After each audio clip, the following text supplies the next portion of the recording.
Hey guys, welcome back again to Ken Tamplin Vocal Academy, where the proof is in the singing. I wanted to go ahead and do a vocal coach reacts to Adam Lambert's best live vocals, and haven't really had a chance to go through this, so we're going to do this together, and let's just get started. Here we go.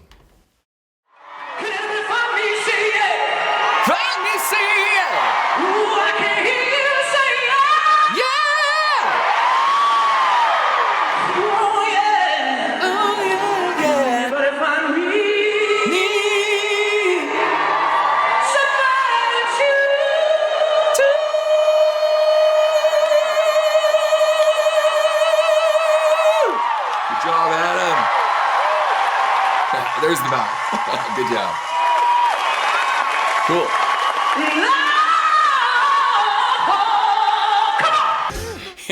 There's definitely an embodiment of Freddie there. He's definitely got the flamboyance and panache of Freddie Mercury there. What I liked too was that gritty tone that he had at the end, so it wasn't just the sweet stuff and he got him his head voice.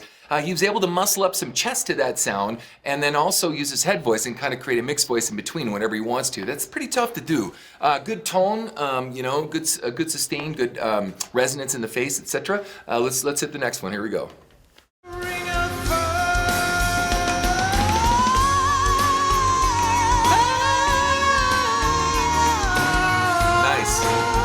Good mixed voice there. Nice.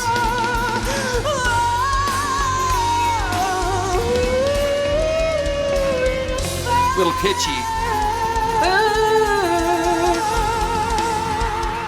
Cool. He goes in and out of mixed voice, which was really nice. Again, there was some pitchy stuff there, but it's pretty hard to do. Now, I remember Ring of Fire. I fell into a burning ring of fire. So I remember that song being a lot lower. But he did a really good job, and his interpretation was great. That's something I really like about Adam. He's always willing to take on some tough pieces and try different styles, and he's never one to run away from a tough vocal. So the other thing too is it's really tough to go from a heavy sound to a light sound and everything in between. So stylistically, that's pretty tough. I actually heard some Jeff Buckley in some of the more whiny-ishy kind of sound things that he just did too, which is a good thing. I like Jeff. Jeff is one tough act to follow. Try to sing some of his stuff and you might regret it. Or it might raise the bar of your singing, whether you like him or not. He's a tough nut to follow. Let's see what we got. Look closer, it's easy to trace the tracks of my tears. Ooh, Nice. I need you. I need you. That you was a little pitchy. I need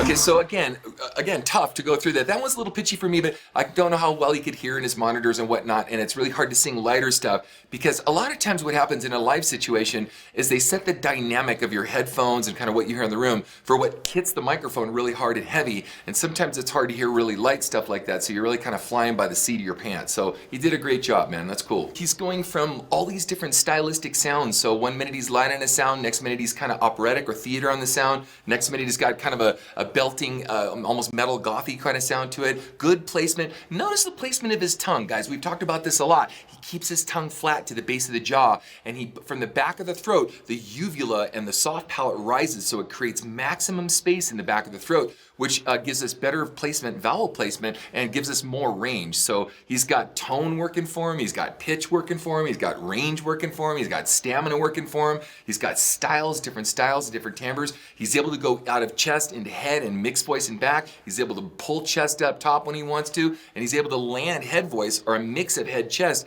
to make you think he's belting out notes that come out these real, nice warm sounds rather than just killing it, bringing a lot of muscle mass and girth up in the throat. He's able to manage that away as well. So that's really cool. By the way, we took from the same vocal coach for many years. He was a premier vocal coach for American Idol, and Adam took from him for a long time. I know Kelly Clarkson took from him, so I did as well. And there were some great coaches out there at the time, and you can really hear the technique sounds very similar. So that's awesome. There is one thing that I don't love, by the way, I want to mention this, is sometimes he whines, and he's got that real kind of nasally sort of sound. and he has a very fast vibrato, very caprino, goat's wiggle vibrato. It suits his style. It's not necessarily my thing. I like a slower, more fluid vibrato, but it fits what he does. And the reason he uses a lot of that mask or nasality and shrillness in his sound is it's easy to get placement, forward placement in the face when he does that in order to be able to get in and out of ranges or things that have a lot of range to them. Okay, let's continue. It's a double-edged sword you're giving. Nice, warm, soft textures. See the truth in living. Nice.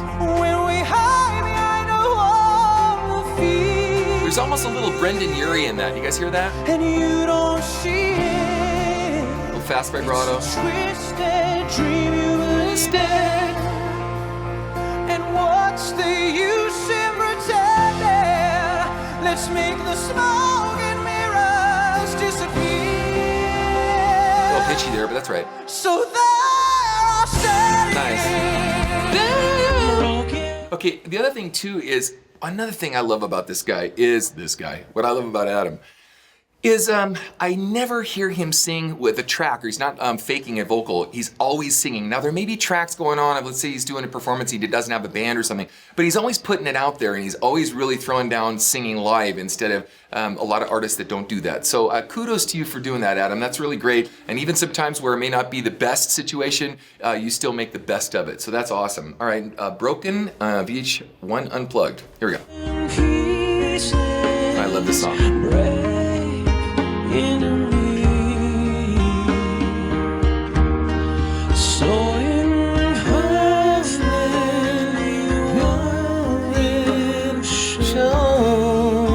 Beautiful. Nice tone.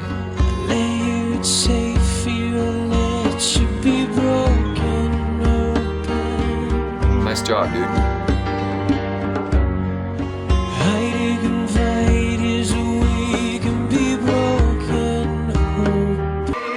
Okay, so before we go on to the next one, we're getting ready to do another Lonely Night. When you use a lot of air like this, hey, when you're gonna be broken, right? You gotta be really careful on how much air that you use. So you gotta kind of hold your breath back and don't overuse the air, because the overuse of air is the arch enemy to the voice, and you don't want to dry out the chords like that. So he's actually mitigating that air and really controlling it well. So be careful when you're using a lot of air in a sound like that, because you want to come back and have a lot of moisture be put back in the chords for elasticity. And then too, what the other thing that the chords do is they lose good phonation, good chord closure as you do that, and then you start to ram and force more air across the chords to get the notes out, and that eliminates the elasticity that we're really trying to get to the chord. So we really gonna want to be careful of that, right? Let's continue.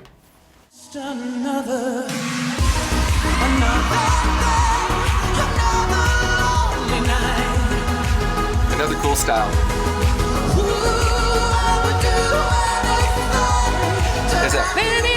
That's that whiny thing I told you about, but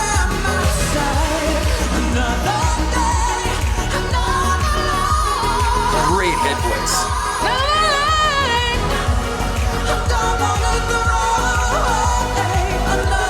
It's like his version of a crooner thing. Born to be wild. So high. Sounds like Axl Rose there. Die! I did a version of Born to be Wild. I did it more like the original. And what I said, I love the fact he takes chances and he really owns it. And he takes ownership and it really makes it his own. I'll put in the description tag my version of Born to be Wild. I did it a lot more like the Steppenwolf version. But I noticed that when he takes on any cover song, he really makes it his own and puts his own style into it, which is really cool. That's nice, instead of just mimicking the artist directly. So.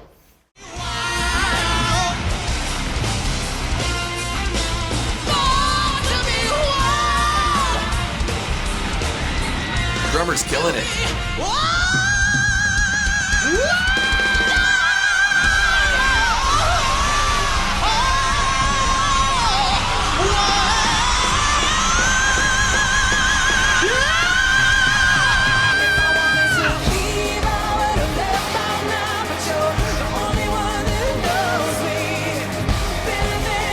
See, it always sounds kind of like a different voice, but it's still him.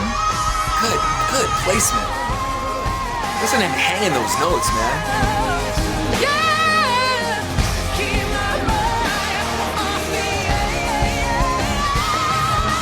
Cool. See, he's able to get into his head voice like it's nothing. Again, I have a singing course called How to Sing Better Than Anyone Else, and I walk you through this stuff step by step, how to get in through your chest voice, in through the segundo passaggio, which is the second passageway, which is where we create our mixed voice, on into head voice, and how much percentage of chest and head mix you want in that sound to toughen it up or lighten it up or give warmth or texture and tone to that. So he's doing a fantastic job on this, guys. Absolutely killing it. Awesome. Seamless. No, I won't let you down. Down. So just don't give up. A lot of delay. Please don't give in. I won't let you down. Good job. Just keep coming around. Now, by the way, I'm gonna back this up, and this is really important, guys. I know I've talked about tongue placement, and I've got a lot of people say, yeah, your tongue looks like a lizard. You know, people have done videos on me over this, right? But watch something for me, okay? Like I said, we've taken from the same vocal coach. I've taken from a lot of vocal coaches over the years, but one of them that helps again create, I'm gonna repeat this one more time. Good open throat technique is dropping the tongue or even having it protrude out of the mouth if you really understand what you're doing. It's not tongue tension. It's actually the most relaxed state that we could be in for open throat technique. So we can open up the back of the throat, and again, you can watch the uvula and the soft palate rise. So I'm gonna back this up a scotch, and I want you to watch his tongue go, but watch it, it'll be like, and it'll come out of his mouth a little bit. And this is a technique that we use to get into these spaces for this kind of vocal tone and vocal vowel placement, okay? Check this out, I'm gonna back it all the way to here. So watch this. I'm just gonna let it play it. Watch his mouth. Watch his tongue. Just keep coming around.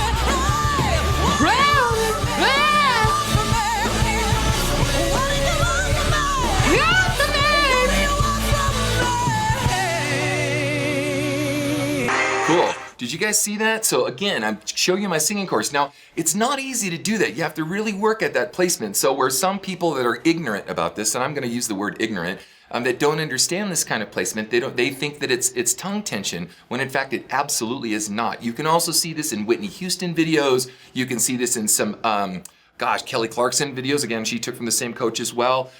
You know, and this again, this is not the only coach I'm talking about. There's a lot of great coaches I've taken from, so just one that I learned a fair amount of stuff from. So did Adam. But anyway, let's continue. Here we go. Live on Mars, David Bowie, baby. The jacket kind of looks like something Bowie would wear. I love his melodramatic. Very flamboyant.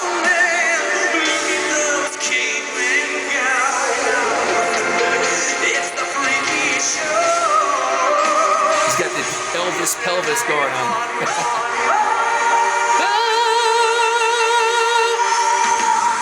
I went to school, I was very I love the way he, again, when this song first came out, I can't remember, it was Tears for Fears, I forget who the original artist was, it wasn't Tears, I forget who it was, but when it first came out, there was a lot of great music in the 80s, so it was kind of tough to like everything because there was so much good stuff, so we were really picky back then. There really hasn't been that much good stuff since the 70s through the 80s and even early 90s. As what I've enjoyed again in the 70s, 80s, and 90s, and maybe I'm just older and appreciate that in a different kind of way because of growing up in it, being sort of the soundtrack to my life, so to speak. But when he did this tune, and I know he's done a couple versions of it, he just killed it. Adam makes me want to sing. And I say that because not very many things, and by the way, guitar is my first instrument, and very few guitar players make me want to play guitar. Adam is a singer that makes me want to sing, and anytime you have someone that can inspire you to want to do something, and not to just sing like Adam, but sing like me, but he inspires me and gets me excited about, you know, the voice again, and not that I've not been excited, but there's been very few singers in the last maybe decade or so that put a fire under my butt that make me want to go, oh, that's kind of, maybe I should try that, you know, see what happens, right? And Adam is certainly one of those people. Let's continue. No one knew me, no one knew me. you tell me what's my lesson? Look right through me, look right through me. Now, I want to touch on something else, okay? Now, in my course, I talk about different vowel modifications. And when he's saying, look right through me, he didn't go, look right through me. He went, look right through me. And he went to an 8 sound, okay? Now, we don't always go to 8 when we're singing E, but depending on the placement or the note value in your throat, I like to think of my throat like the fretboard on a guitar, and I can identify, okay, that's an E4, that's an F4, F sharp 4, G4, there's the B4, which is a pretty high note, then there's the C5, which is the high note for the male tenor range, and then so on, right? So at different note values, we have different vowel modifications that we use in order to relieve tension or a release or relief vowel in the throat, valve in the throat. And so he's using these all the way through his songs. If you really listen closely, really good singers do this, where they'll substitute the vowel to give relieve tension in the throat, a relaxation response, so they can continue to go higher or sing a phrase that's heavier or whatever. So I want to point that out along the way because it's very critical for you singers out there to understand how this works. By the way, I have a video out called The Family of Vowels, Why Vowels Matter. Check out my video on that. I'll put that in the description tag too so you can check it out. Dreams in which I'm dying, all the best of it. Great mixed voice. The flashing of the lights, it might feel so good. Good, yeah. But I got you stuck on my Good control. mind. Yeah. Now, if you notice in stuff like this, he's not over singing. This is another really important thing. Singers out there, if we over sing the bottom, it's really hard to relax and release to go up top. And what he's doing is he's just finessing his way through it. He's not killing it on any direction, though he can. Okay, and I do it all the time. Sometimes I'll sing something really light and gentle, or I'll add a little bit more weight to the sound. He's really controlling and managing his air and not over singing things, so he's able to get in and out of the full spectrum of his voice without stressing or straining in the sound. So if you find yourself pinching and squeezing in your throat going up, this is the reason he's able to pull this off. Again, I cover that in my singing course. All right, let's rock. The fashion and the stage, it might get me high,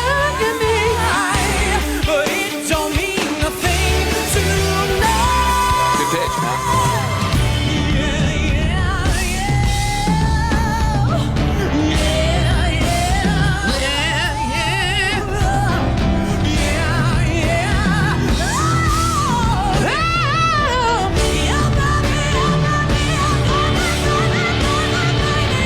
Okay, now there's another thing. He's actually cutting back the air. There's an illusion that he's singing really hard and heavy when in fact he's compressing the air. Now, please don't go straight to trying to compress the air in the throat, and let me explain why. If you don't understand open throat technique first and building muscle memory to keep the vowels open in an open throat technique position first, there's going to be little or no difference than when you go up to get a note and you strain, you pinch, and you squeeze to get a note. You have to develop this open throat technique first in order to be able to compress a sound like that without losing your voice and being able to lean into a sound and add more distortion and more growl and grit and weight into that sound and to do it safely night after night. Okay, let's rock.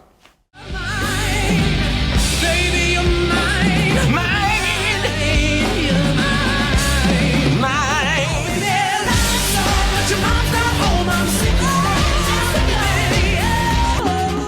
Oh man, you took it off too quick. Down the rabbit hole.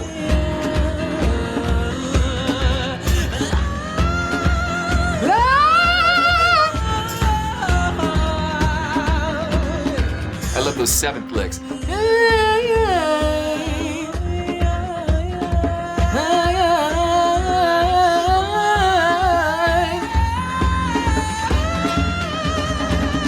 Melodic minor. Cool. All right, guys. Well, that concludes the best live vocals for Adam Lambert. I hope you guys enjoyed it. If you like what you heard, please like and subscribe to my channel and join my singing forums, man. We've got thousands of people in there discussing how we get to these places vocally. It's free. Check it out and visit me at KenTamplinVocalAcademy.com. Visit me on Facebook. I'm all over the place, guys. So Twitter. And until next time, God bless and peace out. Hey guys, if you like what you heard, please like and subscribe to my channel by clicking on the subscribe button. That will actually take you to another page where you want to click on the bell icon, and it opens up a menu, and the menu has notifications on it where there's a little box you can check where it says send me all notifications for this channel.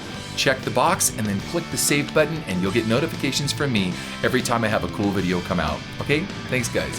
Peace out.